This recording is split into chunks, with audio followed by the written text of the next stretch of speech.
Today, we're diving into Deep Work by Cal Newport. It's practically a manifesto for reclaiming our attention in this age of distraction. It's all about deep work and why it's like discovering a superpower in today's world. It's funny. We all have those moments where we're completely absorbed in a task, those flow state moments where we're at our most productive. Newport doesn't just tell us to chase that feeling. He breaks down why it's so valuable and how to actually cultivate it more often. Okay, so let's talk about this idea of deep work. Newport has a very specific definition, right? It's not just about ditching your phone for an hour. Exactly. He contrasts deep work with what he calls shallow work. And it's a distinction that can be a game changer once you wrap your head around it. Deep work is about those activities that demand your full, undivided attention. Think about it like this. It's the work that pushes your brain to learn, to create, to really master something new. And in a world that's constantly trying to distract us, that kind of focus is becoming increasingly rare and valuable. So it's not just about getting more things done, it's about doing the right things, the things that actually move the needle, right? The Yeah. stuff that requires real brain power. But on the flip side, we have shallow work. What falls into that category? Think about those times when you're mentally on autopilot, answering emails, scrolling through social media, attending meetings that could have been an email. You get the picture. And look, we all have to do some shallow work, but it's about recognizing when it's taking over, when it's preventing us from doing our best, most focused work. And it's not just about our individual productivity either, is it? It feels like this shift toward shallow work has implications for, well, everything. Absolutely. The more we prioritize shallow work, the more we train our brains to be reactive, to crave distraction. Yeah. And that has a ripple effect. It impacts the quality of our work, our ability to learn and adapt, even our creativity. Newport argues that the ability to do deep work, to truly focus on cognitively demanding tasks, is becoming a key differentiator in the 21st century economy. Which brings us to this idea of deep work as a superpower. I love how Newport uses examples of world-class performers, athletes, musicians, chess players. They're not just talented, they're masters of deep work, right? Exactly. Think about the violinist who practices for hours each day, honing their technique, or the athlete pushing their physical limits to shave off milliseconds from their time. They understand that true mastery requires focused, deliberate practice, the kind of practice that quite literally rewires their brains. And that's where myelination comes in. It sounds incredibly complex, but how does it relate to deep work? It might sound intimidating, but it's a fascinating concept. Think of myelin as a sort of insulation that wraps around the neural pathways in your brain. The more you practice a specific skill, the thicker that myelin gets, and the faster and more efficiently signals can travel along those pathways. In essence, deep work, this deliberate practice, physically changes your brain, making you better at what you do. So it's like upgrading the hardware of your brain, making it faster, more powerful. It's not just about willpower. It's about actually changing the physical structure of your brain. That's incredible. But if it were that easy, everyone would be a deep work master. What makes it so challenging, especially in today's world? Well, our brains have evolved to crave novelty and distraction. It's hardwired into us from our hunter-gatherer days ride.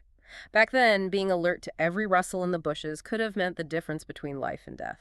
Exactly. But those instincts that served us well on the savannah, they aren't always so helpful in the modern world. Today, our brains light up the same way for a ping from our phone as they did for a potential threat in the bushes. And those constant distractions come at a cost. Remember that term attention residue we touched on earlier? It's like we're never fully present because a part of our brain is still stuck on the last thing we were doing. Exactly. Every time we switch tasks without fully disengaging, we leave a bit of our attention behind. And those little bits add up, creating a kind of mental fog that makes it harder to focus and do our best work. It's like trying to run a race with the emergency brake on. So how do we cut through the clutter, fight those ingrained instincts, and actually cultivate deep work? Newport offers some pretty specific strategies, right? It's not just about willpower. Right. He provides a framework for thinking about how we structure our work, how we manage our relationship with technology, even how we schedule downtime. And one of my favorite concepts is what he calls the craftsman approach to tool selection. Okay, I love that analogy. It's like a master woodworker carefully choosing the right tool for the job, right? They wouldn't use a chisel when a saw is needed. Precisely. And just like that craftsman, we need to be intentional about the tools we use in our work and our lives. It starts by identifying our core goals. What are the things that really matter to us, both professionally and personally? And then we have to ask ourselves, is this tool, whether it's a specific app, a way of communicating, or even just a habit, actually helping me achieve those goals, or is it hindering me? So often we hold on to tools and technologies out of habit, or worse, fear, right? We're afraid to miss out, afraid to seem out of touch. But Newport suggests a pretty radical experiment, a 30-day digital detox. It sounds daunting, but it can be incredibly illuminating. The idea is to step away from a specific tool, whether it's social media, email, or even just your smartphone in general, for 30 days. And then at the end of that period, ask yourself two questions. Would the last 30 days have been notably better if I had been able to use this service? And did people care that I wasn't using this service? And if the answer to both of those is a resounding no, then it's probably a good sign that it's time to rethink your relationship with that tool. Maybe it's time to hit the delete button, or at least relegate it to a far corner of your digital world. But here's where things get really interesting and maybe even a bit counterintuitive. Newport also stresses the importance of downtime. It's not all about nose to the grindstone focus. It might seem counterintuitive, but downtime is not the enemy of productivity. In fact, it's essential for doing our best, most creative work. It allows our brains to process information, make connections, and generate new ideas. Think of it like this: when you're working on a problem, you hit a wall sometimes. The best thing you could do is step away from it for a while. It's like that aha moment you get in the shower or while you're out for a walk, right? You've been wrestling with something, and then suddenly, when you're not even consciously thinking about it, the solution appears. Exactly. Mm. Those moments of insight are often the result of what Newport calls incubation. We're still processing information, making connections, even when we're not consciously aware of it.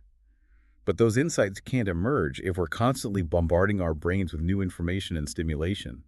We need to give ourselves the space for those aha moments to bubble up. It's almost like we've forgotten how to just be, to let our minds wander without a specific goal or agenda. But that's where so much creativity and innovation come from. Absolutely. And it's not just about creativity either.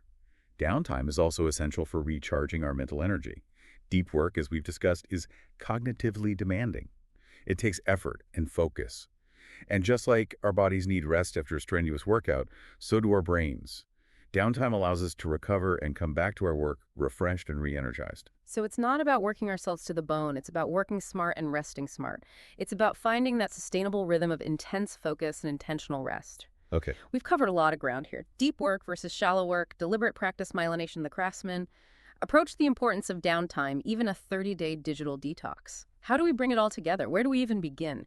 It feels like deep work is a muscle we need to strengthen, not just a switch we can flip on and off. That's a great way to put it. It's not about becoming a productivity robot overnight. It's about making small, sustainable changes that add up over time. So where do we start? What's a good first step for someone who's ready to reclaim their focus and embrace deep work? I think the most important thing is simply becoming aware of how you're currently spending your time and attention. Are you prioritizing deep work, or are you letting shallow work dominate your days? Once you have a clear understanding of your current habits, you can start to experiment with some of the strategies we've discussed. So it's about being mindful, noticing where our attention goes throughout the day, and then making conscious choices about how we want to direct that attention. Exactly. Maybe it's blocking out 30 minutes every morning for focused work before you even look at your email. Maybe it's silencing your phone notifications during certain hours of the day. Or maybe it's committing to taking a real lunch break away from your desk to give your brain a chance to reset. The key is to find what works for you and to be patient with yourself. Remember, it takes time and effort to build new habits. It's about progress, not perfection, right? We don't have to become deep work gurus overnight. Just taking those small steps consistently, building that deep work muscle a little bit each day. Absolutely. And remember, deep work doesn't have to mean working in complete isolation. Newport talks about the power of deliberate practice with other people.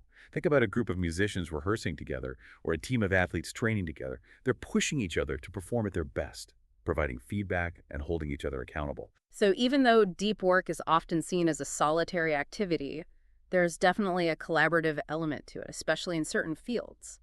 Yes. Deep work is not about isolating yourself from the world. It's about being intentional about how you engage with the world both individually and collaboratively. This has been such an eye-opening conversation. It's got me thinking about how I can be more intentional with my own focus and attention. I'm ready to put some of these strategies into practice. I think that's the most important takeaway from deep work. We have a choice.